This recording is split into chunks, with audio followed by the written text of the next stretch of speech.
The first question gonna be about your trip to Turkey. Did the trip arouse any ideas to you about new activities and projects of interfaith dialogue?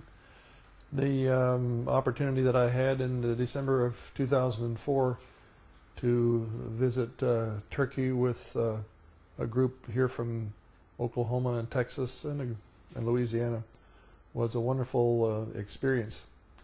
And I think one of the things that it did for me was I always knew that interfaith dialogue was important.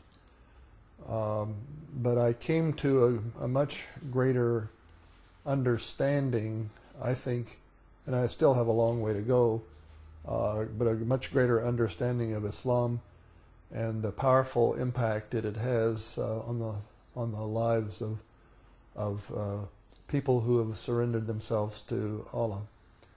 And that's, first of all, a powerful witness to me of the power of their faith and how it goes to work in their daily lives.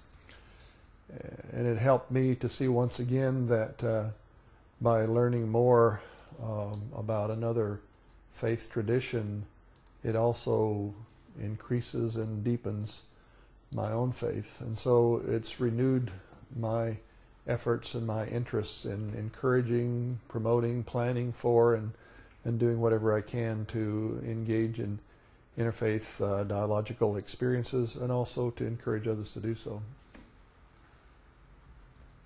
Do you think what are the main reasons that cause prejudice across the cultures and the faith?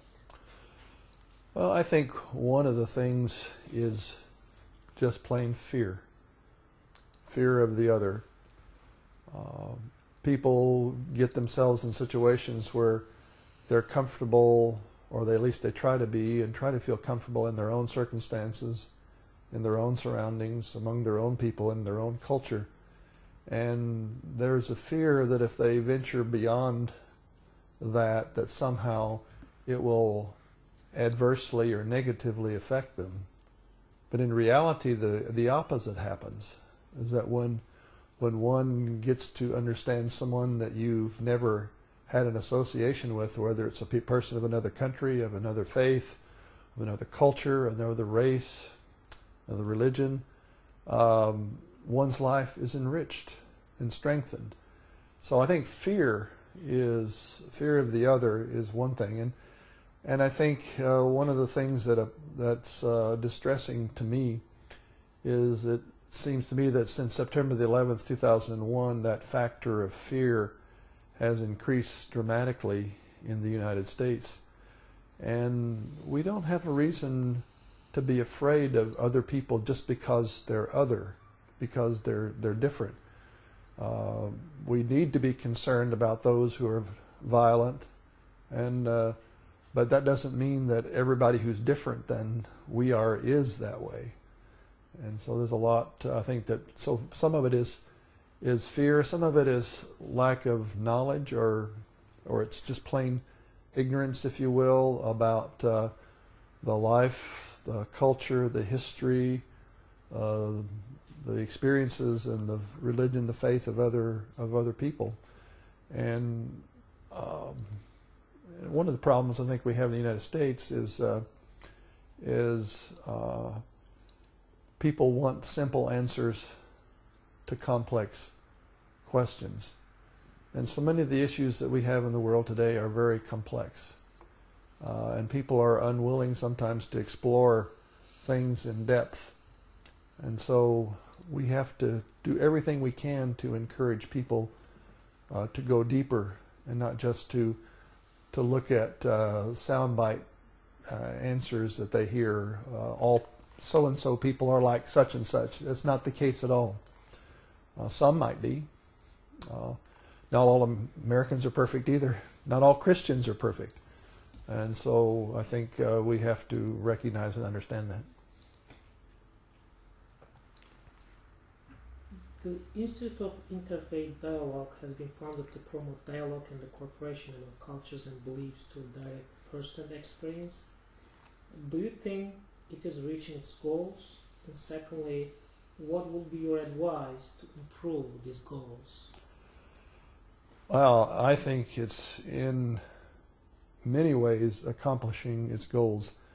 The persons that my wife and I were together with on the journey that we took to Turkey in 2004, the interfaith dialogue, iftar dinners, and Peace Heroes gatherings, and other programs that I have attended. The people who have been there have been greatly enriched and blessed by their participation. I've spoken with some people who were on the trip to Turkey this past December, and they're, to a person, at least the ones I spoke to, said it was magnificent, it was great, it was wonderful, and their lives were changed by it as was mine. So I think in many ways, from my perspective, the Institute of Interfaith Dialogue has been a significant contributor in a very short period of time in this country to interfaith understanding and deepening knowledge, but especially building relationships, because that's the key. It's not just information, but it's knowing people of other faith traditions, of other religions, and being enriched by that. What would I suggest for changes or to make it improve it? Just keep doing it. Just do more and keep doing it. It's a blessing. Thanks. I think the Western world know enough about the Prophet of Islam. No, I don't, and I frankly don't know as much myself as I need to. In our own educational system in this country, I was never exposed to Islam. Growing up as a young person, or even I remember I had a course in seminary on other religions, but it was just very cursory survey. It was not any in-depth information. We're living in a different world today than it was when I went to college. Today it's very important for people in the Western world to know about the Prophet of Allah, to know about Islam, and to know about all the religions of the world, because the people of other religions other than my own Christianity are my neighbors. They're my friends.